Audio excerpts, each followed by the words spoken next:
ఓం శాంతి 24/12/2024 సాకార ఈశ్వరీయ మధుర మహావాక్యాలు.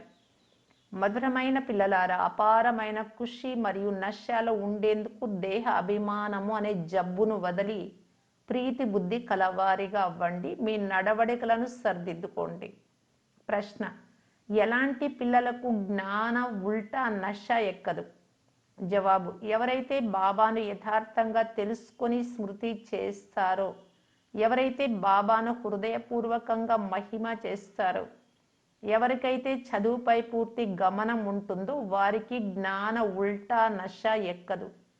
ఎవరైతే బాబాను సాధారణంగా భావిస్తారో వారు బాబాను స్మృతి చేయలేరు. స్మృతి చేసినప్పుడు తమ సమాచారాన్ని కూడా బాబాకు తప్పకుండా తెలియజేయాలి. నా స్థితి ఎలా ఉంది, నా సేవ ఎలా ఉంది, ఇలాగా. పిల్లలు తమ సమాచారాన్ని ఇవ్వనట్లయితే పిల్లలు మూర్ఛితులు అవ్వలేదు కదా అని బాబాకు ఆలోచనలు నడుస్తాయి. ఓం శాంతి. బాబా కూర్చొని పిల్లలకు అర్థం చేస్తూ ఉన్నారు. పిల్లలారా, ఎవరైనా క్రొత్త వారు వచ్చినప్పుడు వారికి మొదట హద్దు శరీరానికి సంబంధించినటువంటి బేహద్దు ఆత్మలకు సంబంధించినటువంటి తండ్రి ఇరువురి పరిచయము ఇవ్వండి. అనంతమైన తండ్రి అనగా అనంతమైన ఆత్మల తండ్రి, హద్దులోని తండ్రి ప్రతి జీవాత్మకు వేరువేరుగా ఉంటాడు. ఈ జ్ఞానాన్ని కూడా అందరూ ఒకే విధంగా ధారణ చేయలేరు. కొందరు 1%, మరి కొందరు 95% ఇలా ధారణ చేస్తారు. ఇవన్నీ అర్థం చేసుకునే విషయాలు. సూర్యవంశ చంద్రవంశ పరివారాలు ఉంటాయి కదా. రాజా, రాణి మరియు ప్రజలలో అన్ని రకాల మనుషులు ఉంటారు. ప్రజలు అంటేనే ప్రజలు. తండ్రి అర్థం చేస్తున్నారు, ఇది చదువు. ప్రతి ఒక్కరూ తమ బుద్ధి అనుసారంగానే చదువుతారు. ప్రతి ఒక్కరికి తమ తమ పాత్ర లభించి ఉంది. కల్పకృతం ఎవరెంత చదువును ధారణ చేశారో వారు ఇప్పుడు కూడా అంతే ధారణ చేస్తారు. చదువు ఎప్పుడు గుప్తంగా ఉండలేదు. చదువు అనుసారంగానే పదవి కూడా లభిస్తుంది. తండ్రి అర్థం చేయించారు, ముందు ముందు పరీక్షలు ఉంటాయి. పరీక్షలు లేకుండా పై తరగతికి బదిలీ అవ్వలేరు కనుక చివరిలో అంతా తెలుస్తుంది. అయితే ఇప్పుడు కూడా మేము ఏ పదవికి అర్హులము అని తెలుసుకోగలరు. సిగ్గు వలన అందరూ చేతులు ఎత్తుతారు, బాగున్నారా అంటే. కానీ మేము అలా ఎలా అవ్వగలము అని అర్థం చేసుకోగలరు. అయినా చేతులు ఎత్తుతారు. దీనిని కూడా అజ్ఞానమనే అంటారు. వీరికన్నా లౌకిక విద్య చదివే విద్యార్థులలో ఎక్కువ తెలివి ఉంటుంది అని తండ్రి వెంటనే అర్థం చేసుకోగలరు. మేము స్కాలర్షిప్ తీసుకునేందుకు అర్హులము కాదు, పాస్ అవ్వలేము. టీచర్ ఏం చదివిస్తున్నారు, అందులో మేము ఎన్ని మార్కులు తీసుకుంటామని విద్యార్థులు అర్థం చేసుకోగలరు. మేము గౌరవయుక్తంగా పాస్ అవ్వగలము అని వారు చెప్పరు. ఇక్కడ అనేక పిల్లలలో ఆ మాత్రం తెలివి కూడా లేదు. దేహ అభిమానం చాలా ఉంది. మీరు భలే ఇక్కడకు దేవతలుగా అయ్యేందుకు వచ్చారు, కానీ అలాంటి నడవడికలు కూడా ఉండాలి కదా. తండ్రి చెప్తారు, వినాశకాలే విపరీత బుద్ధి. ఎందుకంటే నియమానుసారంగా తండ్రిపై ప్రేమ లేదు. వినాశకాలే విపరీత బుద్ధి అనగా యథార్థమైన అర్థం ఏమిటో బాబా పిల్లలకు అర్థం చేయించారు. పిల్లలే పూర్తిగా అర్థం చేసుకోనప్పుడు మరి ప్రపంచంలోని వారు ఏమర్థం చేసుకోగలరు? తండ్రిని స్మృతి చేయడం గుప్తమైన విషయం. చదువు అయితే గుప్తంగా ఉండదు కదా. చదువులో నంబర్ వారుగా ఉంటారు. అందరూ ఒకే విధంగా చదవరు. ఇప్పుడు ఇంకా బేబీలు అంటే చిన్న పిల్లలుగానే ఉన్నారు అని భావిస్తున్నారు. ఇలాంటి బేహద్దు తండ్రిని 3 మాసాలు 4 మాసాలు స్మృతి కూడా చెయ్యరు. స్మృతి చేస్తున్నారు అని ఎలా తెలుస్తుంది? బాబా, నేను ఇలా నడుస్తున్నాను, ఈ సర్వీస్ చేస్తున్నాను అని తండ్రికి లెటర్ కూడా వ్రాయరు. పిల్లలు మూర్ఛితులు అవ్వలేదు కదా, మరణించలేదు కదా, అంటే వెళ్ళిపోలేదు కదా బాబా దగ్గర నుండి అని పిల్లల గురించి తండ్రికి ఎంత చింత ఉంటుంది. కొందరు బాబాకు సర్వీస్ సమాచారాలు చాలా బాగా వ్రాస్తారు. ఈ బిడ్డ జీవించే ఉన్నాడు అంటే జ్ఞానంలో ఉన్నారు అని తండ్రి కూడా భావిస్తారు. సర్వీస్ చేసే పిల్లలు గుప్తంగా ఉండలేరు.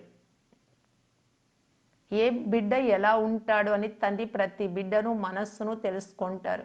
దేహ అభిమానపు జబ్బు చాలా కఠినమైనది. బాబా మురళిలో అర్థం చేయిస్తారు. చాలా మందికి జ్ఞానం అంటే ఉల్టా నష ఎక్కుతుంది. అహంకారం వచ్చేస్తుంది కనుక స్మృతి కూడా చేయరు, లెటర్స్ కూడా వ్రాయరు కనుక తండ్రి కూడా ఎలా స్మృతి చేస్తారు అలాంటి వారిని? స్మృతి ద్వారా స్మృతి లభిస్తుంది. మీరు గుర్తు చేసుకుంటే బాబా కూడా గుర్తు చేసుకుంటారు. ఇప్పుడు పిల్లలైన మీరు తండ్రిని యథార్థంగా తెలుసుకొని స్మృతి చేస్తారు, హృదయపూర్వకంగా స్మృతి చేస్తారు. చాలామంది పిల్లలు సాధారణంగా అర్థం చేసుకుంటారు కనుక స్మృతి కూడా చెయ్యరు. బాబా ఎలాంటి ఆడంబరము మొదలైనవి చూపించరు. భగవాను వాచ, నేను మీకు విశ్వరాజ్యాన్ని ఇచ్చేందుకు రాజయోగాన్ని నేర్పిస్తాను. మేము విశ్వరాజ్యాన్ని పొందేందుకు బేహద్దు తండ్రి వద్ద చదువుకుంటున్నామని మీరు భావించరు. ఈ నశ ఉంటే సదా అపారమైన సంతోషం ఎక్కి ఉండాలి. గీతను చదివేవారు కేవలం శ్రీకృష్ణ భగవాను వాచ, నేను రాజయోగాన్ని నేర్పిస్తాను అని మాత్రమే చెప్తారు. వారికి రాజ్యాన్ని పొందే సంతోషం ఉండదు. గీతను చదివి పూర్తి చేస్తారు, మళ్ళీ వారి వారి కార్య వ్యవహారాలలో మునిగిపోతారు. మమ్ములను అనంతమైన తండ్రి చదివిస్తున్నారు అని ఇప్పుడు మీ బుద్ధిలో ఉంది. వారి బుద్ధిలోకి ఇలాంటి ఆలోచన రాదు కనుక ఎవరైనా మీ వద్దకు వస్తే వారికి మొట్టమొదట ఇరువురు తండ్రుల పరిచయాన్ని ఇవ్వాలి. ఆత్మ తండ్రి, శరీరం తండ్రి. భారతదేశం స్వర్గంగా ఉండేది ఇప్పుడు నరకంగా ఉంది అని చెప్పండి. ఇది కలియుగం, దీనిని స్వర్గం అని అనరు. స్వర్గం సత్యుగంలో ఉంటుంది, కలియుగంలో ఉంటుంది అని అనరు. ఎవరికైనా దుఃఖం కలిగితే నరకంలో ఉన్నామని, సుఖం కలిగితే మేము స్వర్గంలో ఉన్నామని అనుకుంటారు. దుఃఖీ మనుషులు నరకంలో ఉన్నారు, మేము చాలా సుఖంగా కూర్చొని ఉన్నామని అంటారు. మహల్లు, భవనాలు, కార్లు మొదలైనవన్నీ ఉన్నాయి కనుక మేము స్వర్గంలో ఉన్నామనుకుంటారు. బంగారు యుగం, ఇనుప యుగం రెండు ఇక్కడే ఉన్నాయి అని అనుకుంటారు. కనుక మొట్టమొదట ఇద్దరు తండ్రుల విషయం బుద్ధిలో కూర్చోబెట్టాలి. తండ్రియే స్వయంగా తమ పరిచయం ఇస్తారు. వారు సర్వవ్యాపి ఎలా అవ్వగలరు? లౌకిక తండ్రిని సర్వవ్యాపి, అంతటా ఉన్నారు అని అంటారా? ఆత్మ పరమాత్మల రూపమైతే ఒక్కటే, ఇందులో వ్యత్యాసం లేదు అని మీరు ఇప్పుడు చిత్రంలో చూపిస్తారు.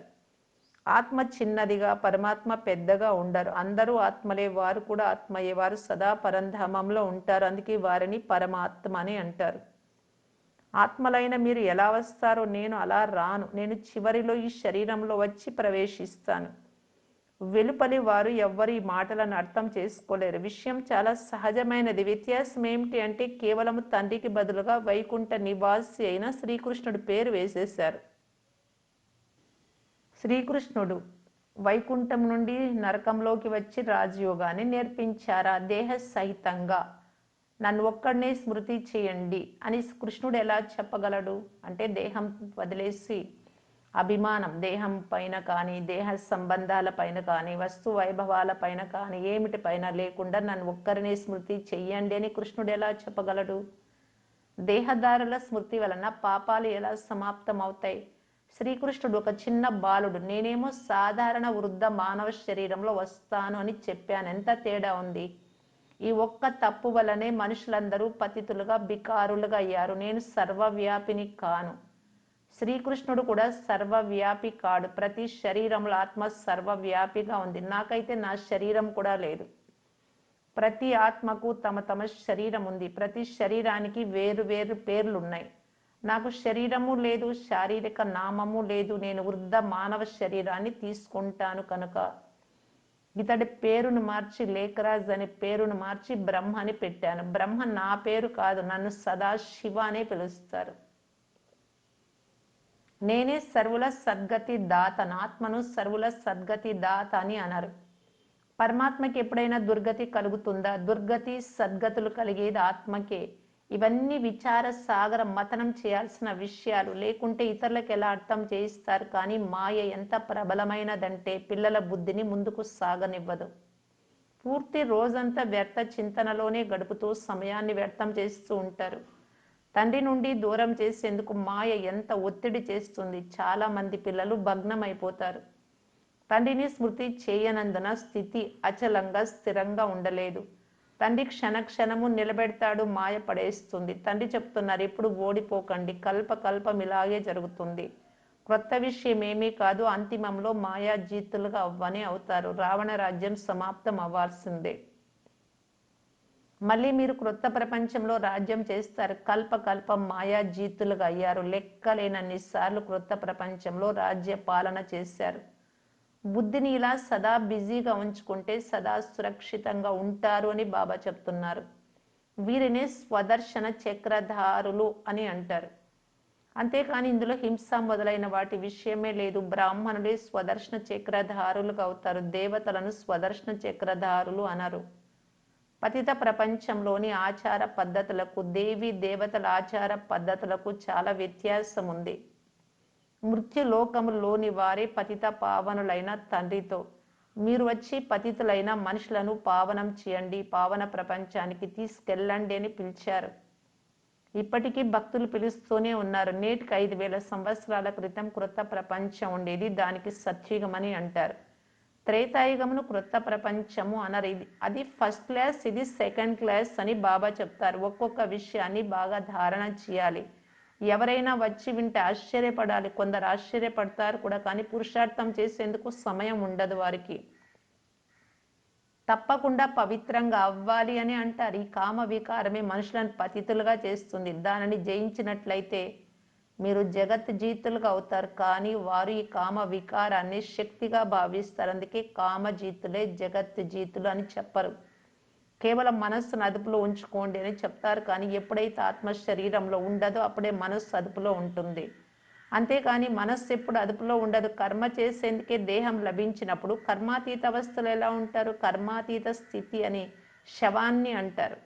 జీవించి ఉండగానే మరణించడము అంటే శరీరం నుండి భిన్నం అవ్వడం. తండ్రి మీకు శరీరం నుండి భిన్నంగా అయ్యే అభ్యాసం చేయిస్తారు. శరీరం నుండి ఆత్మ భిన్నమైనది. ఆత్మ పరంధామంలో నివసిస్తుంది. ఆత్మ శరీరంలోకి వచ్చినప్పుడు దానిని మనిషి అని అంటారు.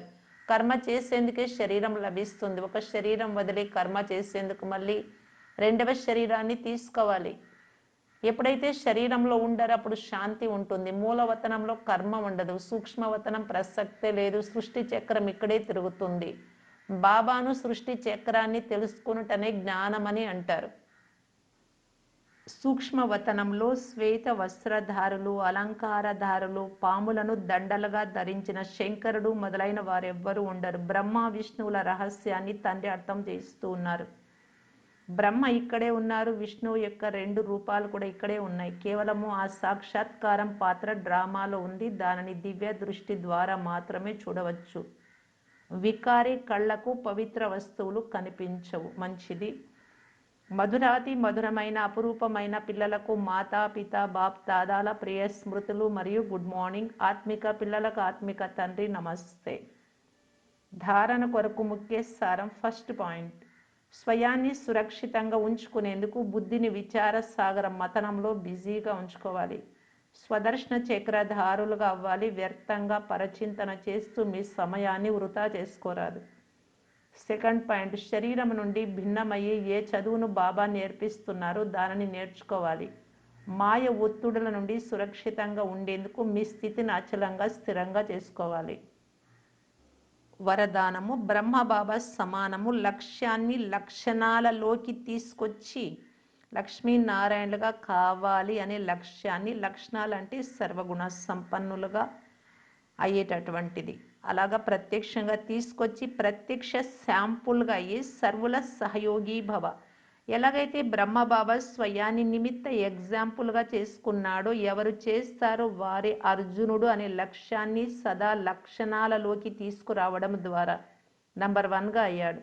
కనుక అలా తండ్రిని అనుసరించండి. కర్మ ద్వారా జీవితంలో సదా మీరు స్వయం గుణమూర్తిగా అయ్యి ప్రత్యక్ష శాంపుల్గా ఇతరులకు సహజంగా గుణాల ధారణ చేసేందుకు సహయోగం ఇవ్వండి. దీనిని గుణదానం అని అంటారు. దానం అంటేనే సహయోగం ఇవ్వడం. ఇప్పుడు ఏ ఆత్మలైనా వినేందుకు బదులు ప్రత్యక్ష ప్రమాణం చూడాలి అని కోరుకుంటున్నారు. కనుక ముందు స్వయాన్ని గుణమూర్తిగా చేసుకోండి.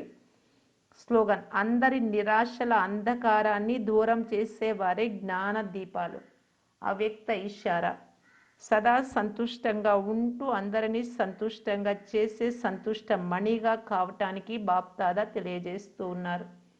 సదా ప్రతి స్థితిలో పరిస్థితి మారని మీ స్థితి మారరాదు. స్థితి సదా ఖజానాలతో సంపన్నంగా సంతుష్టంగా ఉన్నట్టయితే పరిస్థితి వస్తుంది మరియు వెళ్ళిపోతుంది. మీ సంతుష్టతను తీసివేసి అసంతృప్తకు గురి చేసే శక్తి పరిస్థితికి ఎక్కడిది? పరిస్థితి యొక్క ఆటను భలే చూడండి, కానీ సాక్షి అయి సంతుష్టత సీటుపై కూర్చొని చూడండి. ఓం శాంతి.